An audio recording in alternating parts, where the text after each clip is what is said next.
Hi everyone, it is time for a new video, and today we're doing something that is not a reading vlog. And I'm gonna be once again doing another part to my series where I talk about monthly releases that I'm super excited about. Once again, it's gonna be divided into categories. And so these will be the releases that came out in April. I'm always doing it like the following month, you know? Cause I wanted to make the videos for when the books are actually out already. So this one is a little bit late, but it's still gonna be uploaded in May, so it's fine.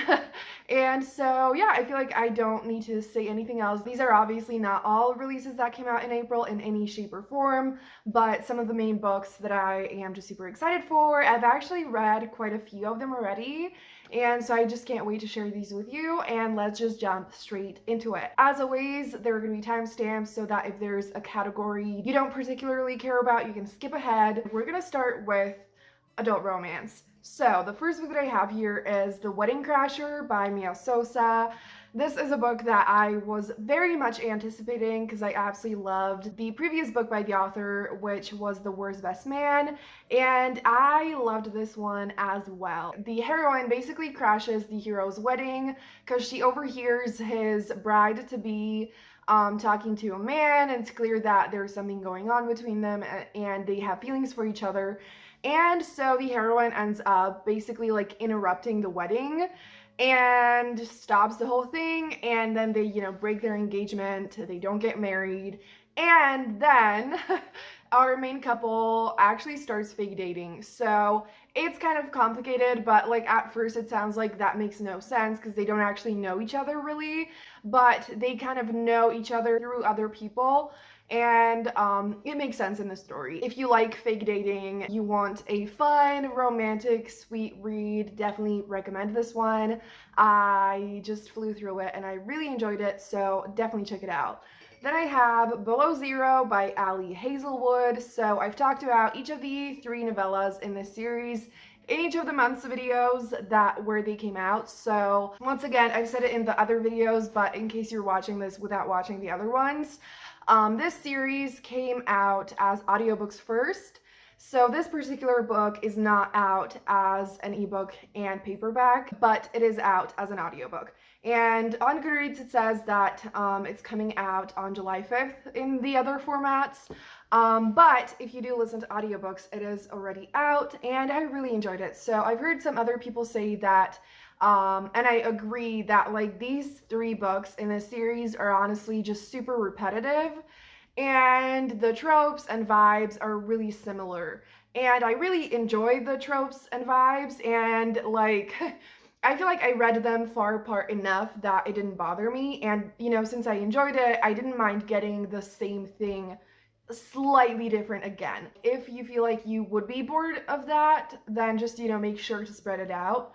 But if you like the whole vibe of the main characters being in STEM and these being just like super quick fun romances that are like sweet and steamy, and obviously they're novellas. This one it says that it's 124 pages, so it is just really short and you can read it in one afternoon, and it's just a really fun time. Like that's honestly all. Like it's just really fun. Then we have a book that I am so excited for, and one of the reasons why I'm looking at my laptop, by the way, as always. But one of the reasons why I'm filming this late is because I wanted to wait to get this book that I'm about to talk about physically, and that is What a Match by Mimi Grace. So I actually had it ordered. I could not wait to read it. I was so excited for it. However, it just like didn't end up getting delivered. It said that like there was just some kind of an issue, and like I got a refund and whatever, but I didn't get the book. So I then, like I just after that did not end up getting it, but I'm absolutely going to. It's just that now soon I'm gonna be going on a trip, and even though like it could arrive before then, I think I'm just gonna wait for afterwards. It's actually gonna be my birthday on June 8th, and I definitely want to treat myself to some books after that. So this is most certainly going to be one of them. I did not, oh my gosh, okay, so the reason why I'm actually super excited for this is because I absolutely adored Mimi Grace's previous two books. I loved them so much, and they all have incredible covers. They were designed by Lenny Kaufman, who designed my book and other fucking incredible covers. She is just the best.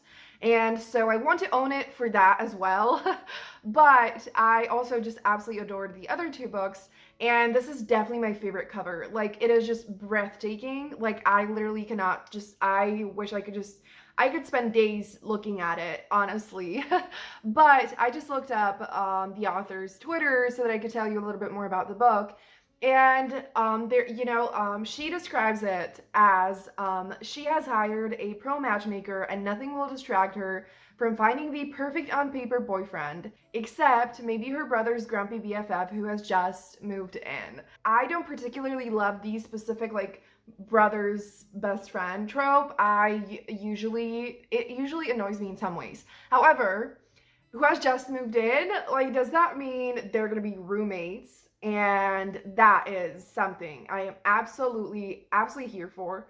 And I just know I'm gonna adore it because the other two books by Mimi Grace were just incredible. So, like, I don't need to know anything more, but definitely check this book out and the other two books by Mimi Grace. Like, just super sweet, quick to read, fun, steamy romances. Like, just you need them. Then we have No Rings Attached by Rachel Lacey. So this is, once again, obviously an adult contemporary romance, and this one is sapphic, and this says that it is a captivating romance about a reluctant bookseller finding love in unexpected places. Absolutely love that. I've mentioned this many times before, but I love anything that has to do with writers. And oh my gosh, in my review, apparently it's probably the author who tweeted this before, but I wrote it in my review on Goodreads that this book has fake dating and the only one betro. Like, come on. And this book is actually the second book in a series. I haven't started it yet. You don't have to read them in order, but I'm pretty sure they're on Kindle Unlimited as an ebook and an audiobook. I absolutely love when that is the case. Like, you can, do both, or just the one that works best for you. And so definitely check this book out. I'm super excited for it and definitely want to read it super soon. Then I have Looking by Katrina Jackson, which has a super short description. And the description says, Darren and Nadia think they're ready to add a girlfriend to their marriage, but Jordan knows between them is exactly where she belongs. This is a polyamorous black love romance, and I absolutely fucking adore Katrina Jackson. She writes just how do I even describe it? Like, her books are just really emotional and really steamy, but also just have such strong romances. And just I always root for the couples, and it is just such a fun time, and it's just so good, and I absolutely cannot wait for this. I know that this one is on Scribd. I need to read it soon. I need to read it immediately. So absolutely, definitely check this book out. I cannot wait to read it, and I think you should definitely add it to your TBR. Then I have The Romantic Agenda by Claire Kahn, and I absolutely fucking adore this cover, and I don't know, it gives me such beautiful, amazing summery vibes. And so I know that this book is an adult romance with an asexual main character. That is the main thing that I saw people talk about. The first 4 lines say, Joy is in love with Malcolm, but Malcolm really likes Summer. Summer is in love with Love, and Fox is Summer's ex-boyfriend. So that sounds really chaotic and dramatic. So I have no idea how that's gonna go. But yes, okay, I think this is the type of situation where our main character is in love with this guy, and then another guy is gonna help her get that guy jealous, and then those two are gonna actually fall in love in the end. So that sounds really fun. I mean, I hate love triangles, but this feels like a little bit different, and I think it could absolutely be really fun. And if that is your thing specifically, definitely check it out. So then I have Business Not As Usual by Sharon C. Cooper. This one is blurbed as, a woman learns the hard way about mixing business with pleasure in this hilarious new romantic comedy by Sharon C. Cooper. So I mean, clearly this seems like an office romance, and I think that is the main reason why I immediately had to add it to my TBR. Okay, so from the synopsis, I'm not sure if it's actually like an office romance, but it definitely seems like the hero is super rich and the heroine is just like trying to make it and figure out her career and all of that. I feel like this is gonna be just super fun and probably like a lighthearted rom-com once again, and I'm here for it. So now we're gonna move into two YA contemporary books, which honestly, I'm kind of surprised, but there's definitely like a million more of them in May. But you know, like I don't want this video to be too long anyways. So the first one that I have here is Heartbreak Symphony by Laken Zia Kemp. So this is a book that I actually read in a reading vlog that I think is coming out after this video, so I don't want to talk about it for too long because you're gonna see my thoughts in that video. But definitely add this book to your TBR, and I'm going to read the blurb once again. And it says, Clap When You Land meets On the Come Up in this heart-gripping story about navigating first love and overcoming grief through the power of music. So this book is absolutely like a really emotional, beautiful YA contemporary romance. The romance is so sweet and tender. There are definitely really strong themes of grief and how to deal with it, and again, like the power of music and healing and all of that. So it is, I feel like, a perfect balance of just like dealing with pain and remaining really hopeful and filled with just all kinds of human emotions. And it is just really beautiful and impactful, and you should definitely check it out. And the other one that I have here is Love from Scratch by Caitlin Hill. So this is like a foodie YA contemporary. Like that is honestly literally all that I need to know. Looks like the main characters are gonna be in a competition for a job that has to do with just some kind of food stuff. I don't know what type. It looks like it's probably gonna be baking based on the cover. So that is super fun. So it's gonna be like rivals to lovers, and you know, like that whole, I just love books about food and I want to read more of them, and so I just feel like this is gonna be a super fun time and I need to read it ASAP.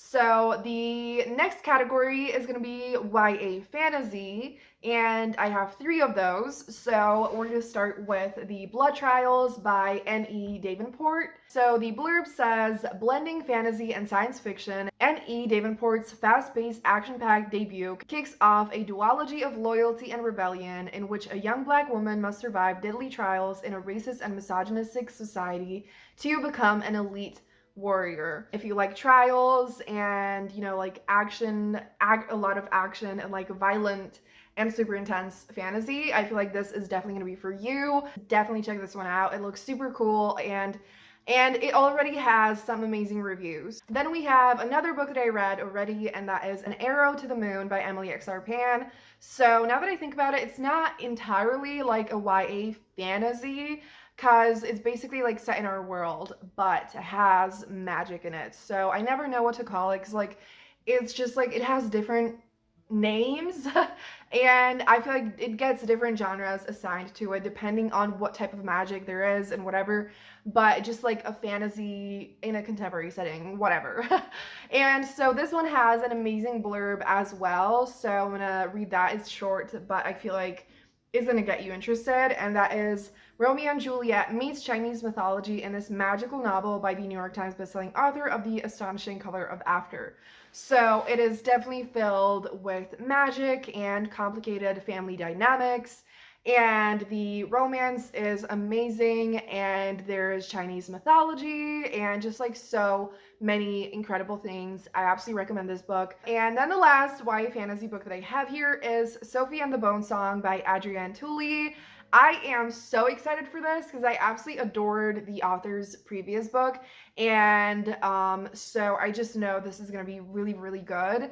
And this one is blurbed as, in this gorgeous queer standalone fantasy, a young musician sets out to expose her rival for illegal use of magic, only to discover the deception goes deeper than she could have imagined. So I just like, I cannot. And I also wrote in my little review that the author described it as an endless winter sapphic romance, some of the best lyrics I've ever written, an exploration and dismantling of the idea that people should suffer for their art.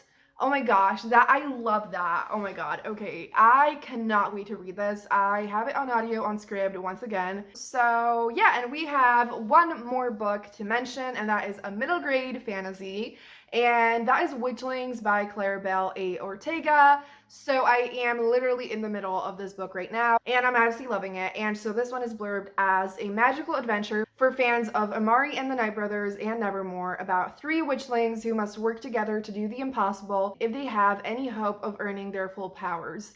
So in this book, basically, kids get assigned to different witch covens, and our main character, along with two other girls, gets assigned as like a spare, which is just like witches with lower magic who are outcasts. They are kind of judged by others as just less than and all of that. And so they have to basically do this like trial situation and accomplish this impossible task and just like beat this monster and all of that. And they have to learn to trust each other, because two of them, especially the main character and another of the characters, they don't have a good relationship. They don't like each other. And so it is a lot about the power of friendship and believing in yourself and just learning to work together and all of that. And it's obviously filled with witchy magic as well, and it is just incredible, and I absolutely recommend it. It is also on Scribd. And so yeah, these are some of the books that came out in April that I'm super excited for. So let me know if you've read any of them or which ones you're the most excited to read. If you made it this far, leave a frog emoji down below, and thank you so much for watching. Have a great day, and I'm going to see you soon in another video.